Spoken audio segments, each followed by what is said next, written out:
Namaste students, dear students, we have read the first chapter of history and today we will study about the establishment of company rule in India. Dear student, in this topic we will study that who were the foreigners who came in India for the purpose of trade and how they start their company, and after that they started to ruling over India through company. All these things we will study in this topic. Dear student, a story about European started after 1498.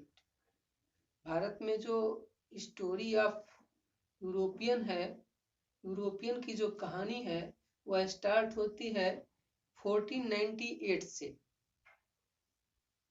It was the time when Portuguese explorer came in Calicut, and Calicut was a place of Kerala. At that time, the ruler of Kerala was Jamorin. Dear student, 1498 से European के आने की शुरुआत होती है. उस समय 1498 में एक पुर्तगीज एक्सप्लोरर था जिसका नाम था वास्को डी गामा. वो सबसे पहले कालीकट आया. कालीकट केरल में पड़ता है और उस समय वहाँ का जो रूलर था वो जमोरिन था. उसके शासन काल में वो भारत आया और घूमा और वह भारत में घूमने के क्रम में यह आइडिया ले लिया कि India is a wealthy country, एकदम धनी देश है और यहाँ पर हम लोगों को ट्रेड करना चाहिए. When he went back after that, many Europeans started to come India for trade. First of all, these Portuguese made his colony in Goa. The main European countries who came in India were PDBF.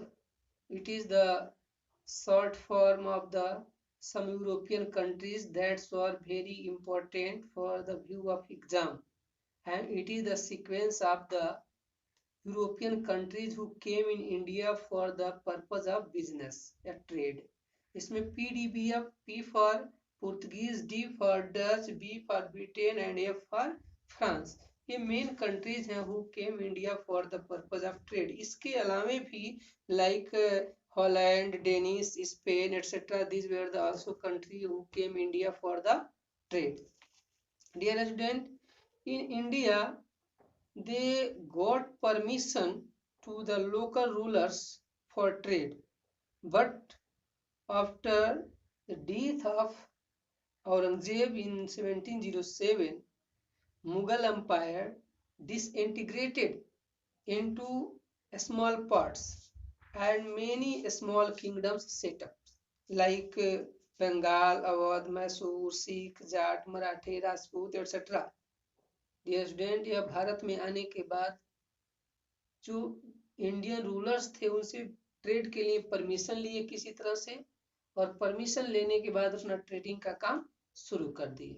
लेकिन 1707 में औरंगजेब के death के बाद से India का जो political condition था वो कमजोर होता चला गया, क्योंकि बहुत सारे ऐसे किंगडम्स थे जो अपने आप को फ्री कर लिए, जैसे और छोटे छोटे राज्य बन गए, जैसे सिखों का, मराठों का, जाट, राजपूत, हैदराबाद, निजाम ऑफ हैदराबाद, अवध, बंगाल, मैसूर, इन सब स्टेट्स ने अपना अपना जो है एक अलग साम्राज्य स्थापित करना शुरू कर दिया. It means there were political disunity, इसको हम कह सकते हैं एक तरह से. वहां पर इंडिया में पॉलिटिकल डिसयूनिटी या पॉलिटिकल इनस्टेबिलिटी आ चुका था.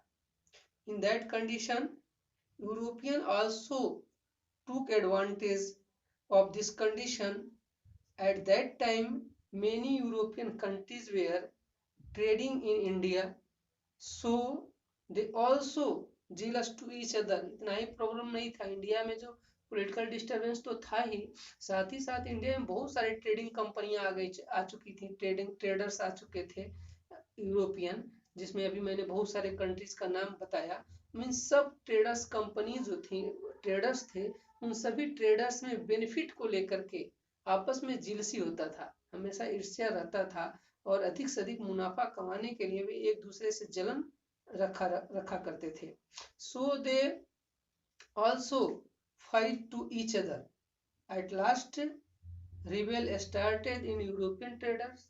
अंत में जो यूरोपियन ट्रेडर्स आए थे, बहुत सारी कंट्रीज आए थे, उनमें भी रिबेल शुरू हो गया, और लास्ट में only two trader, British and French, remain in the main rebel.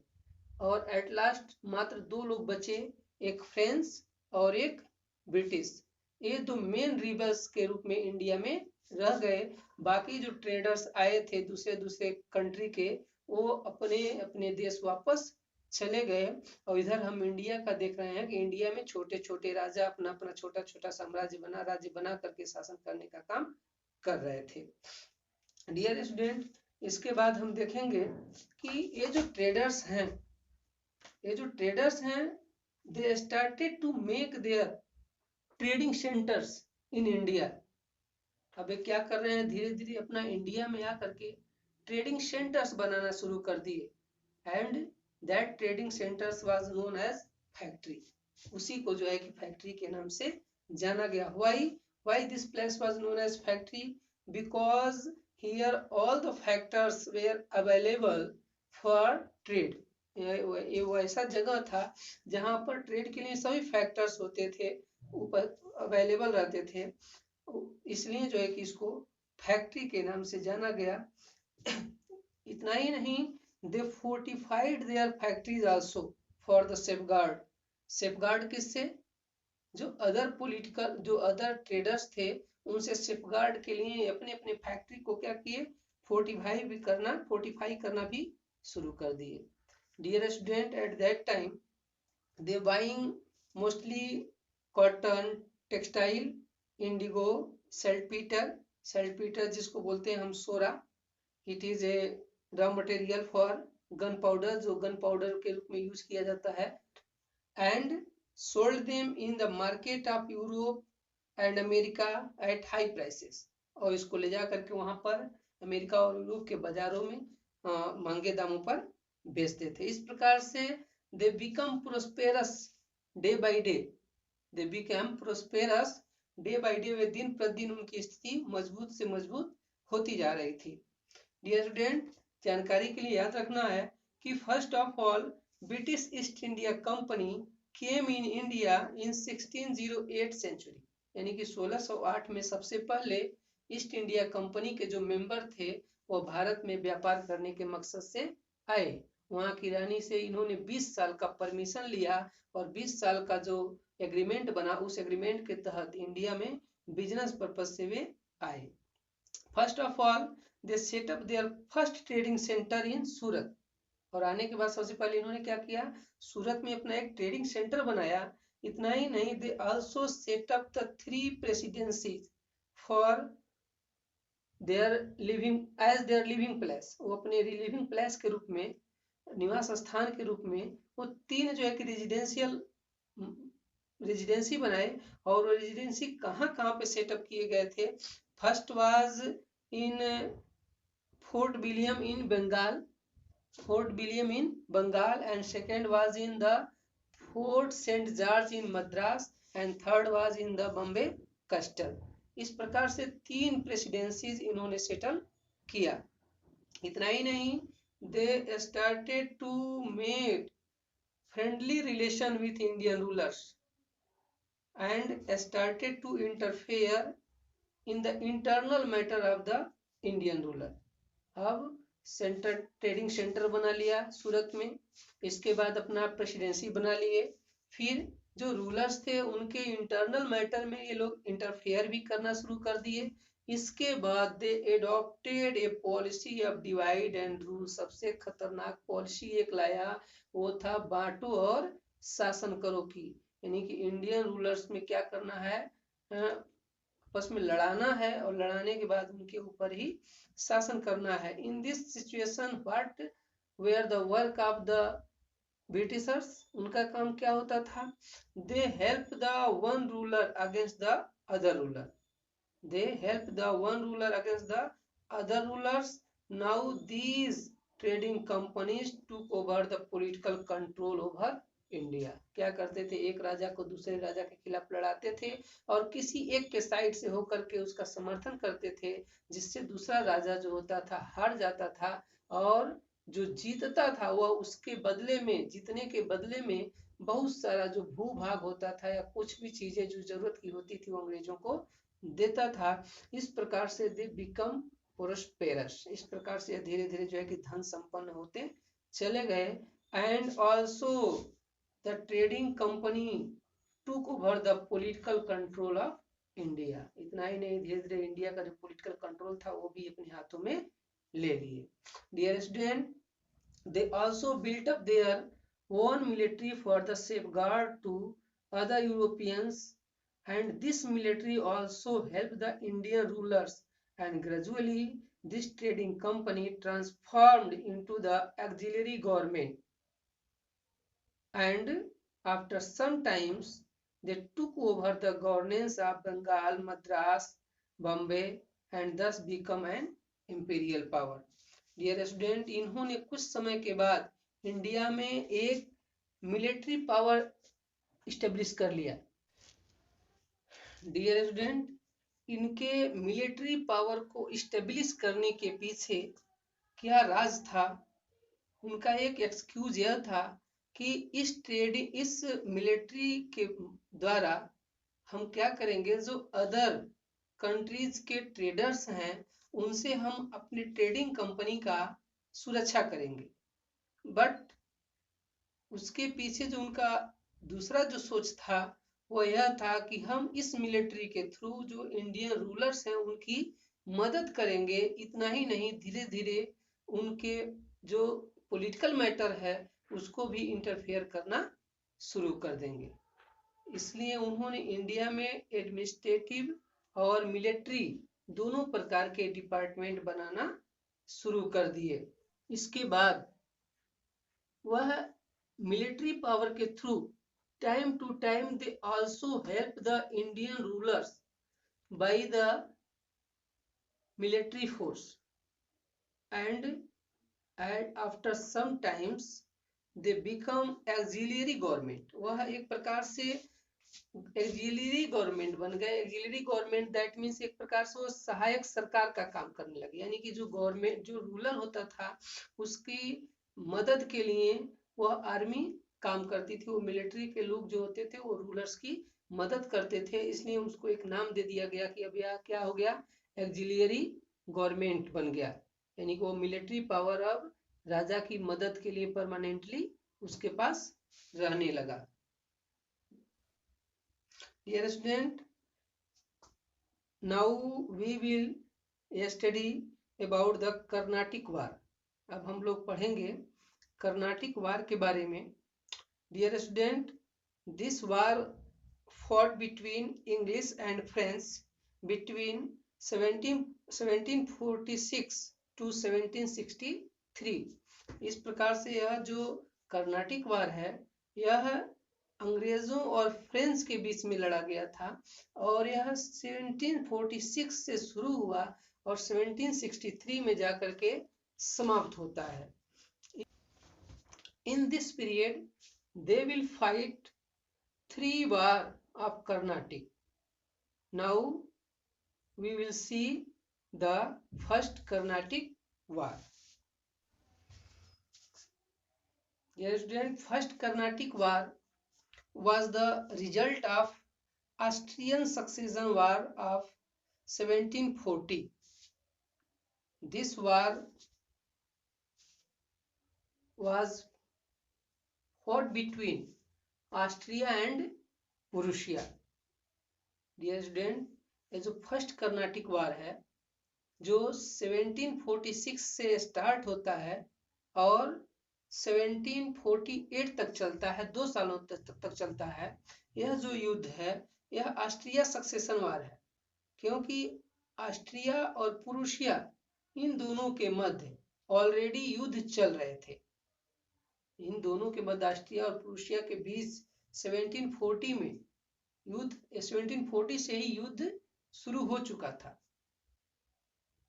एक तरफ ऑस्ट्रिया, दूसरी तरफ प्रूशिया, और यह 1740 से लेकर के यह युद्ध 7 साल के आसपास तक चला था। Dear student, in this war, France was inside of Prussia and Britain was inside of Austria. इस ऑस्ट्रिया जो सक्सेशन वार हो रहा था ऑस्ट्रिया और प्रूशिया के बीच, उसमें फ्रांस जो था वो प्रूशिया के साथ था और ब्रिटेन जो था वो ऑस्ट्रिया के साथ था। वह झगड़ा हो रहा है, लड़ाई हो रहा है ऑस्ट्रिया में, ऑस्ट्रिया और प्रूशिया के बीच, जिसमें इंग्लैंड एक साइड में है और एक साइड में फ्रांस भी है। उसी का कुछ युद्ध का ही रीजन बना कि इंडिया में भी फर्स्ट कर्नाटिक वार शुरू हो गया। Once again they came face to face in India because at that time Austria succession war was going on.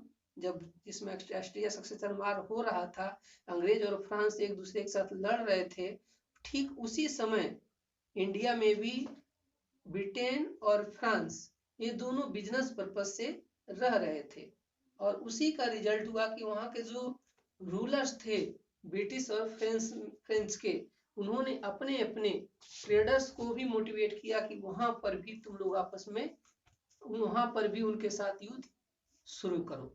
और यही वजह था कि जो कमांडर बर्नेट था, commander बर्नेट, that was a British naval officer, came in India with his army to fight with French.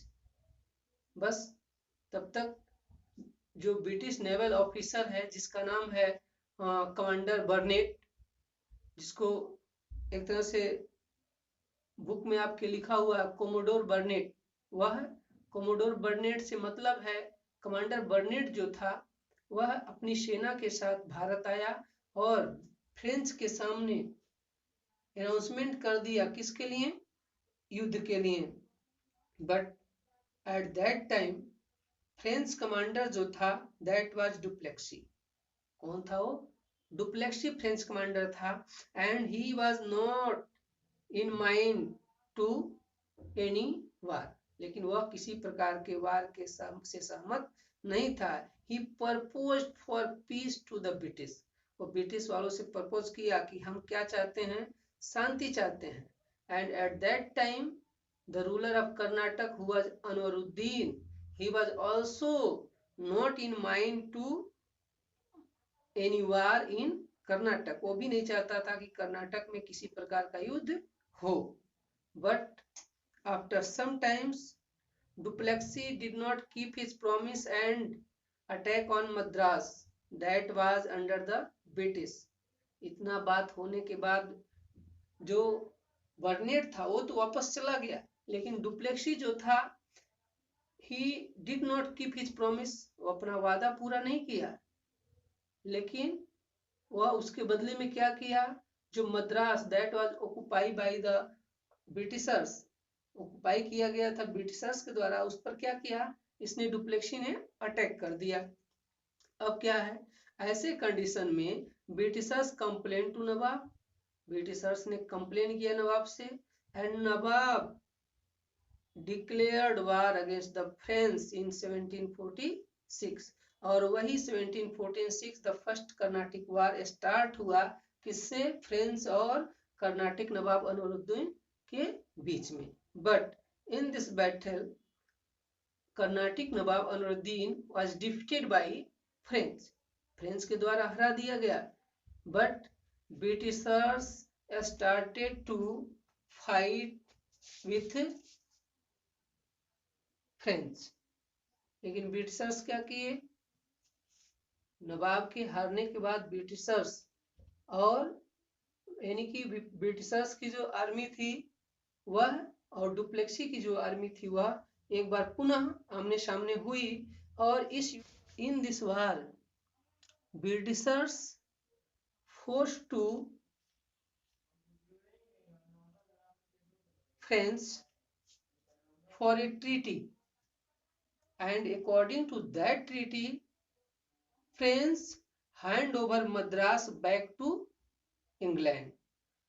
इस युद्ध में एक समझौता हुआ, अंग्रेजों ने इतना फोर्स ही कर दिया कि जो फ्रेंच थे उनको एक ट्रीटी करना पड़ा, एक समझौता करना पड़ा, और समझौते के तहत यह निश्चित किया गया कि तुम जो है हमारी टेरिटोरी को वापस करोगे, इसके बाद ना हम तुम्हारे टेरिटोरी पर अटैक करेंगे ना तुम हमारे टेरिटोरी पर अटैक करोगे, दोनों लोग एक साथ शांति से मिलकर के ट्रेडिंग का काम करेंगे। इसी के साथ फर्स्ट बैटल ऑफ कर्नाटिक समाप्त हो जाता है। डियर स्टूडेंट, एक बार और जानकारी के लिए सुन लीजिए ताकि यह खत्म न हो जल्दी दिमाग से। कर्नाटिक वार का जो रीजन है वह है ऑस्ट्रिया सक्सेशन वार, जो 1740 से शुरू हुआ और 7.5 सालों तक चला। इस युद्ध में एक तरफ ऑस्ट्रिया था और एक तरफ प्रूशिया था। ऑस्ट्रिया का साथ इंग्लैंड दे रहा था और प्रूशिया का साथ जो है फ्रेंच दे रहा था। तो जो ऑस्ट्रिया और प्रूशिया के बीच युद्ध हो रहा था वो समझ लीजिए कि इंग्लैंड, ब्रिटेन और फ्रांस के बीच हो रहा था। अब वो ब्रिटेन, इंग्लैंड और फ्रांस का जो युद्ध है वही इंडिया में भी एक बार पुनः देखने को, उधर तो युद्ध चल ही रहा था, साथ ही साथ उसी का असर इंडिया में भी देखने को मिला, क्योंकि इंग्लैंड और फ्रांस उसमें दो जो है कि बिजनेसमैन के रूप में इंडिया में बचे हुए थे। और रिजल्ट यह हुआ कि जो ब्रिटिश कमांडर था बर्नेट, जो नेवल ऑफिसर था, जल सेना का जो ऑफिसर था, उसने क्या कि अपनी सेना लेकर के आया और जो डुप्लेक्सी था उसके सामने युद्ध का ऐलान किया। लेकिन डुप्लेक्सी क्या था, वह क्या किस चीज का प्रपोज किया कि आई वांट टू पीस, वो पीस शांति चाहता था। और कर्नाटक का जो नवाब था उस्मानुद्दीन, वह भी युद्ध के पक्ष में नहीं था। और रिजल्ट क्या हुआ कि जो बर्नेट था वो वापस चला गया, लेकिन डुप्लेक्सी जो था वो अपनी बातों पे खरा नहीं उतरा और मद्रास जो अंग्रेजों का क्षेत्र था उस पर क्या किया, उसने अटैक करके उसको अपने अधिकार क्षेत्र में ले लिया। इसके बाद ब्रिटिश ने कंप्लेन किया नवाब से कि मैंने तो आपकी बात मान लिया और हम युद्ध नहीं किए, लेकिन ये क्या, ये तो अपनी बात पर खरा नहीं उतरा। फिर बंगाल के नवाब अनुरुद्दीन ने पुनः आक्रमण करना शुरू किया फ्रेंच पर, और फ्रेंच पर आक्रमण तो किए लेकिन फ्रेंच सेना के सामने नवाब की हार हुई। और एट लास्ट इस हार के जस्ट बाद अंग्रेजों ने फ्रेंच से युद्ध करना शुरू कर दिया। और फ्रेंच से युद्ध करने का मतलब यह हुआ कि अंग्रेजों ने इतना उनको फोर्स कर दिया कि वह ट्रीटी करने पर मजबूर हो गए अंग्रेजी सेना के सामने, और समझौते के तहत उनको मद्रास पुनः अंग्रेजों को वापस करना पड़ा। डियर स्टूडेंट, इस प्रकार से फर्स्ट कर्नाटिक वार समाप्त होता है। नेक्स्ट डे पढ़ेंगे we will second war of Karnataka.